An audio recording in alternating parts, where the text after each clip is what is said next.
This is Pet Life Radio. Let's talk pets. This episode of Vet Candy is sponsored by Elanco Animal Health, makers of Ultra Duramune, a more comfortable vaccine.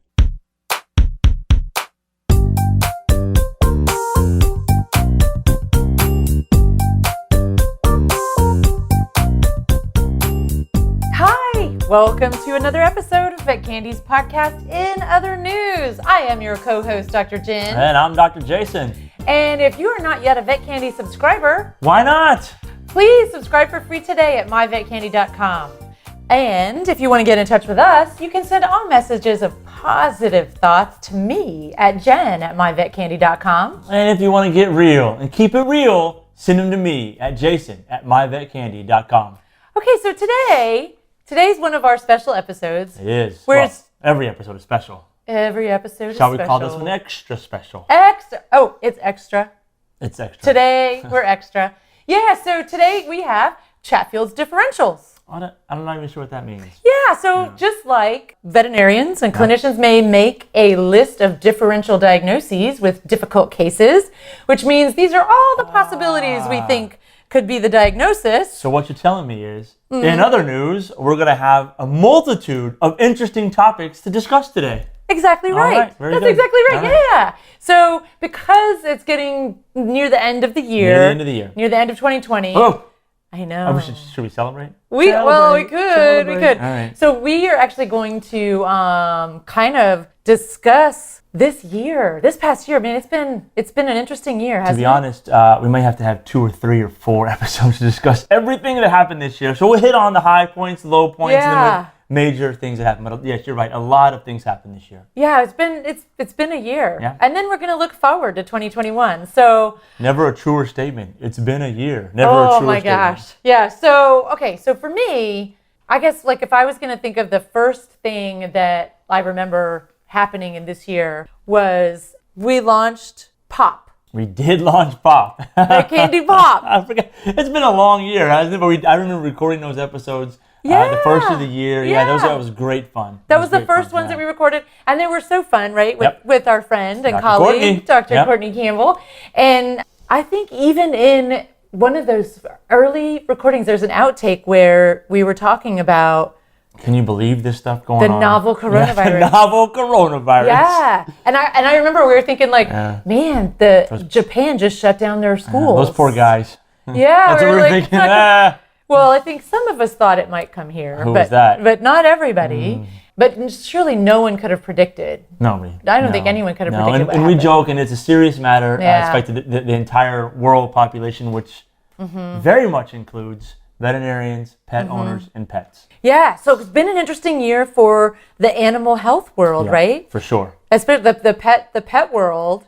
I mean, the bat world, the penguin world. Some of those, remember those stories we were talking about? Again, where did it come from? All this other kind of stuff. Yeah, I remember that. But everyone found out what a penguin was. That's for sure. It's true. It's true. Okay, so I want to get what you thought, Dr. Jason, was the most intriguing thing that happened. But wait. I want to get it on the other side of a commercial break. Okay. So y'all hang with us. I appreciate you setting me up to give me a chance to think about it. Yes, right. Yes. Get your thoughts together. Because even though it's late in 2020, we still got bills to pay. Oh my gosh, we do. So we'll see you guys on the other side of this break. When it comes to vaccines, you have a choice. Keep it clean with Ultra Duramune. These highly purified, half-milliliter dose vaccines are designed to minimize the reactions associated with unwanted proteins and reduce discomfort. Keep the good, clean fun going with Ultra Duramune. Learn more at elaneco.us. Oh, sure. It's all fun and games until someone ends up in a cone. That's right. We are animals. Deal with it. Pet Life Radio. Let's talk pets.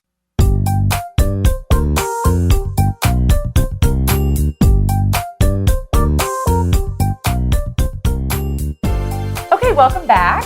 Thanks for hanging with us as we kind of revisit 2020, the year that was. And Dr. Jason is about to give us... Yeah, you had asked me what I thought was the most intriguing like one of the most intriguing things. So, Dr. Jason, what were you like kind of What surprised you? Well, a lot of things surprised me, both in the animal world, the human world, all kinds of stuff. Okay. I learned a lot of stuff, but one of the most interesting and maybe even unpredictable sort of scenario, sequelae, as it were, of this sort of pandemic, and we all went through it as a society and as a group, is the number of pet adoptions skyrocketed. I mean, everybody bought a dog. Everybody and their dog got a dog, right? Or they cat, did.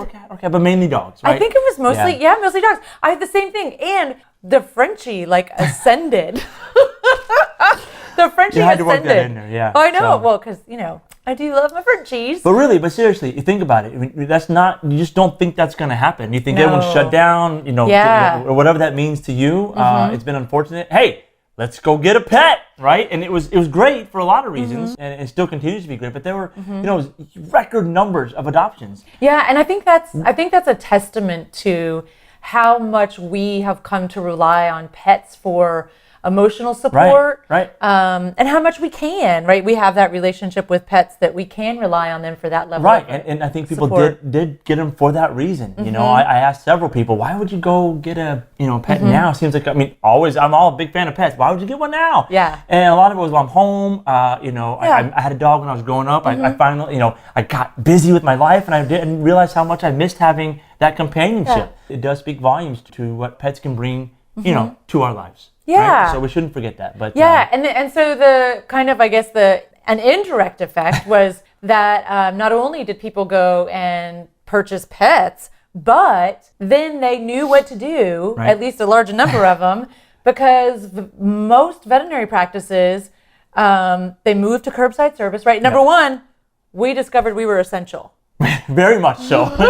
In fact, some states fought and said veterinarians are absolutely essential. That was great. Made this you feel is good, what right? I was trying to tell my ex-husband. Yep. No, I'm just kidding. Wow. But we are essential, right? And this, especially in the face of the coronavirus, right? Because it's one of those, 75% of emerging pathogens are zoonotic or can be transmitted from animals to people, right? And so it's not surprising. So, save the veterinarian, save the world. Sure. And the majority, your favorite saying, it by is. The way. Yeah. The majority of those new pet owners, they went to their veterinarian. That's a great. I never thought of it that way. That's a great point. Yeah, because the veterinary industry, as a whole, sort of didn't do poorly, right? No. Which just means all that means is it's not like veterinarians invested well. All that means is more people were going to seeking care for their pet. Seeking care for their pet, appropriate care for their pet, which is wonderful. Yeah. And we just talked about how there are more pet owners now, so of course you expect it, but I'm not sure anyone expected it to be this much more. I don't think anyone did. Yeah. And I'll tell you, working curbside service, as the majority of practices move to, it's not the same. I mean, I have friends. How so, Dr. Jen? Well, for me, from my personal perspective, I kind of let all the information wash over me as I'm examining the pet, so right? I'm taking in data this way, right? While I'm doing the physical and I'm looking at the pet. Data from the client who's in the room, you mean? No, from the pet. Oh, okay. I'm taking it in, and then at the same time, I see what you're going. Yeah, I'm having the client talk to me about the history, why they're there, what's going on, etc. And then I can immediately, I can interrupt. No one will be surprised that I interrupt. And ask them, well, what about this right here? What about that over there? What about this lump here? I can't do that with curbside. Yeah, you're right. It's very different. It's very difficult. It's very difficult. And so it's new neural pathways. And I would say it's impossible to do that because you got to use a phone call. You can't do it that way. Speakerphone, you just can't quite do it. So that is, and you said almost all clinics went to that. I'm not sure. Maybe, we're all kind of prisoners of our own little world here. I didn't go travel the rest of the United States. I wonder if every single clinic, you hate to say all some of them closed. Yeah. Some practices. And what's interesting, some practices closed because they had staff or doctors who were infected early on. Yep. And so, of course, early on, we didn't know very much. It's a brand new pathogen. Right. And so, but if the doctor's sick, it doesn't matter if they have a novel pathogen or if they have just a random old cold. Sure. If you don't have a doctor. But the ones that went to curbside, the other thing is that I have friends that have practices and they miss the clients. Whoa. They never say that, right? Sometimes you hear the opposite, but yeah. In emergency practice, okay, we don't form that bond, that relationship with the pet and their client, but in private practice and regular practice, you do. Huge part of it. Sometimes you see those people for 14 years, and so watch their pets grow, watch their kids grow, watch their job change. Yeah, it's like probably family. And so that was an unexpected thing, I think, for some practitioners, that they really miss seeing their clients. They're frustrated because they don't get to physically see their clients and have that engagement and that, that conversation, that contact. And so that was unexpected. Yeah. Yeah. So I would agree. So the big thing, obviously, for 2020 is the pandemic, the novel coronavirus, and sort of all of its.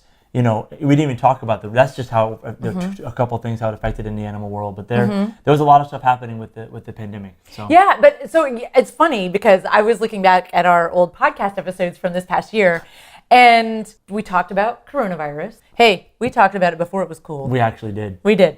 And then we talked about its impact on the food production. Food production industry, because supply we had line, all the rock stars, from the pork industry, the poultry industry, et cetera.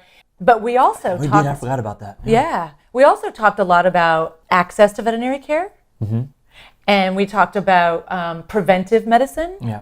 Right? Because prevention is worth a lot. A pound of cure. Oh, a pound of cure. Oh, it's also worth a lot. Yeah. Okay. I mean, because we talked about. I think you're supposed to say an ounce of prevention is worth a pound of cure. You can't just throw that out there. And I know. Okay. But gotta put that out there. I think that's interesting in that we talk about prevention in animals all the time, right? Like a lot of what you get done at your veterinarian is preventive care. But I think when you get older as an adult, preventive care sort of falls by the wayside. I mean, because like when you have a pediatrician, you're going all the time for shots. Because you get older because you're older, you're healthy, you don't do a lot of preventive care. You eat right. Moving on. I don't have time for the doctor. Exercise. Right? But what I think is interesting is that now we're going to talk about a lot of preventive care with people, and it should be easy for pet owners because they already recognize the value of vaccinating for things and based on your risk. Right. So, vaccinating for lepto because your pet is alive. So you think that's changed? Because of this pandemic, or you just noticed that over 2020 that's increased, or you just had more time to talk about it, or how does that fit into the? I do think it's changed a little bit, right? So there's this thing called the halo effect, right? Oh no, sorry. Not your halo. Oh, it's pretty good. There's something called the halo effect, and we use it it's a phenomenon that's discussed in the context of risk communication. And so what it says basically is that if one biological risk is in the conversation, like the public discourse, right? So like coronavirus. Then what else is there right now? Other similar things like vaccine preventable diseases, other infectious diseases will get the benefit of that ongoing public discourse. I know where you're going with this. Yeah. One example is the flu vaccine. But also lepto vaccination for your pet, because now that's a conversation. How many people out there never knew the word zoonotic, but now it rolls off their tongue at a dinner party, right? And then how many people knew about coronaviruses, but now everyone knows cats have one, dogs have one, there's 7 of them in people. Everyone knows that now. Yeah, I'm telling you, and the penguins. And people didn't know what a penguin was. Got a big boost in the penguins, right? I know, even though... Unfairly, but... Yeah, right. Even though, we don't really know what the intermediate host is. Yeah, so it's been an interesting year, and I have some interesting things about preventive medicine in the veterinary sphere, I think. Well, and that were unexpected. All of the spheres, all One Health, right? We all have to talk about that. So it's all kind of blended in together for a very positive effect. And you hate to say anything positive about such a giant global. We're not talking about it's a global thing, right? My gosh. It's a horrible situation. Yeah, but you can't focus on that. You got to focus on what the positive is out of it. So. And you know what I think too is that we can control what we do with our pets. Right. For sure. But this year, a lot of us didn't have control over so many things, but we can control what we do with our pets. And so getting that good prevention on board. And also, just like you said, the pets are, as our friend would say, front of mind. Right? Because they're under your feet all the time when you're working remotely. Yeah, that's a great point. A lot of people work remotely. They saw their pets. They're with their pets. Fluffy, I gotta go. I haven't taken you to the vet in a long time. I gotta go. So maybe is that a flea? Is that a flea? No one says that. No. Yes, everybody says that. Hopefully it's not. But now, hopefully, what are your thoughts? I'll tell you what my thoughts are, and then you can tell me yours. What does this mean towards the future? What does this mean? For 2021. Let's assume that everything's back to normal in 3 or 4 months from now. Okay. Whatever normal is for everybody, right? So in terms of pet care, do we think we're going to see the same sort of growth. Not growth. I don't think we'll see growth, but at least a plateau of vet visits and people taking their animals in for more routine checks and more preventative care, or do you think it's going to just drop off a cliff? Yeah. So my hope would be that it would continue. I think it'll drop off a little bit. Not a ton, though. I don't think it'll just go off the edge of a cliff. I think people are going to go back to work, and it's just human nature. Right? I really hope so, but that is one of the things that, it could happen. Yeah. That people get busy and back to regular schedule, because there's a lot of businesses saying they're going to open fully in, January, February. Yep. And so then people realize maybe that dog needs a lot more attention. Yeah. So I do think that it would be helpful for people to go back and check our episodes. Look at you plugging it on separation anxiety. That's funny, yeah. Because I think even if it wasn't a new pet that people got, during the pandemic, but even if it was an older pet, now they've become the pet adjusted to owners being home all the time, and now they go back to work. So there could be, just like with the human, that's an adjustment.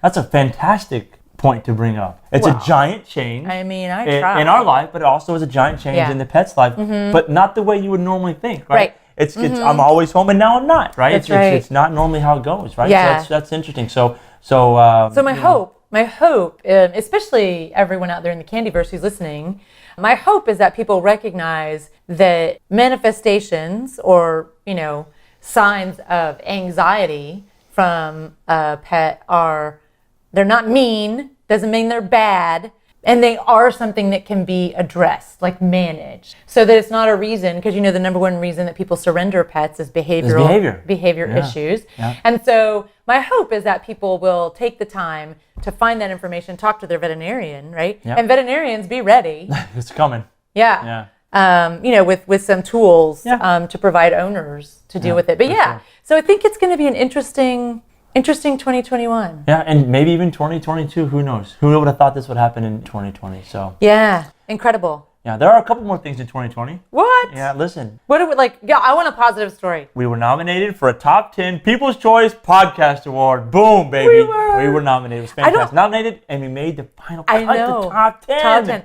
I don't know. Thanks to you guys. Yeah, I was going to say, I don't know if we've thanked the Candyverse enough. Well, we can't. It's impossible. We'll tell you right now, thank you again for that. That's fantastic. And they do it every year. Every year. 2021, baby. So but it really was, and it's because of our incredible listeners and because of our incredible guests that joined us in the Candyverse. So so you're right, that was a good high point. Yeah, for us anyways. Right? Yeah. That's really good. So. Yeah. Anything what else do we got? Well, we can listen, 2020 was all about the coronavirus and how it affected everybody. But out of that also came some interesting studies. I don't know if you've been reading the newspapers or articles or whatever people read nowadays. What am I, living under a rock? Yeah. What am I? I'm reading the papers. So there's a new fad, as you can imagine. There's a new fad. Besides goat yoga. It's really close to goat yoga, right? Involves animals, right? Because we're here on the news. Okay. People are really stressed, highly stressed. And they found different ways to relieve said stress. Okay, it's a family show, Dr. Jason. What are you bringing up? Some not so great, some we can't talk about. But have you ever done this? Have you ever, in your lifetime, hugged a cow? Wait, I'm not. Do you see me laughing? Are you serious? I am dead serious. Did you say hug a cow? Have you ever hugged a cow? I mean, you have. I know you have. Everybody has. But I'm just saying, like an adult cow? Well, you gotta calf? You gotta pick the right cow. You do gotta pick the right cow. Right? Yeah, it's gonna be a clean cow. A big animal. That's not a thing. Is that a thing? That's definitely a thing. I'm telling you, it's not new. It's an up and coming sort of trend. And there's been a study that it really lowers your cortisol levels, de-stresses you. All you gotta do is go up to a big animal such as a cow. We don't suggest doing this to some random cow. Now you got to find a cow that's going to be nice. Only hug cows you know. Yeah, this is not cow tipping or anything like that. This is cow hugging, and you hug them around the neck, and they're big. Do you have to alert the cow? I'm telling you how to do this. You got to give a warning? I think you're making fun of me. No. You always want to give an animal a warning because you don't want to feel like being attacked. That's true. Tell them, I'm going to hug you. Give them a big old hug around the neck, and their body temperature is warmer than yours. It just makes you feel good, warm, tingly feeling all over. And it's one of the new things. There's been a study done. It absolutely works. Well, I mean, now it's peer reviewed, so we have to do it. Confuffle or something like that. It's out of Sweden or something like that. Or the Netherlands, maybe? Netherlands. Sorry, the Netherlands. Can't get those mixed up. Anyways, So anyway, I thought that was a very positive thing come at the end of 2020 that people were doing. So all kinds of ways to de-stress yourself and, kind of relax yourself. I love that. Goat yoga, that's so 2019. So 2019 with the goat yoga. Yeah. But hug a cow. Yeah, hug a cow. Okay, so I guess what we're going to do is we're going to look forward into 2021 and we're going to monitor the cow hugging trend. I knew you were going to say the cow hugging, that's right. And those of you who have cattle, you should be on the lookout for random hugging. Cow huggers.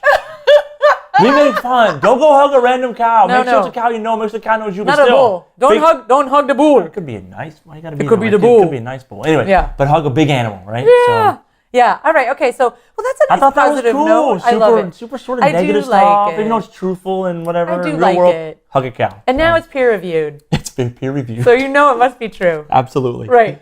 So we will put a link in the episode notes to the hug a cow concept, or at least the article describing it. You say that like they're not going to believe us. I know, you're not. You're going to want to see the link. I know. Yeah. So we'll put a link in the episode notes for you there. And we hope that you have found some way to enjoy 2020. We have enjoyed it because of you. Absolutely. In the Candyverse. And we look forward to a great 2021 where we continue to put out the news, inform the Candyverse. Of everything possible, including how to hug a cow. That's right. Who knows? Who knows what's coming in 2021? That's all we can say. So. And we hope to continue to expand your idea of what's impacting veterinarians, the veterinary world, and all animal lovers. Yep. Yes. So please join us. I'm Dr. Jen. And I'm Dr. Jason. On the next episode of Vet Candy's podcast, In Other News. And you can always follow us on social at MyVetCandy.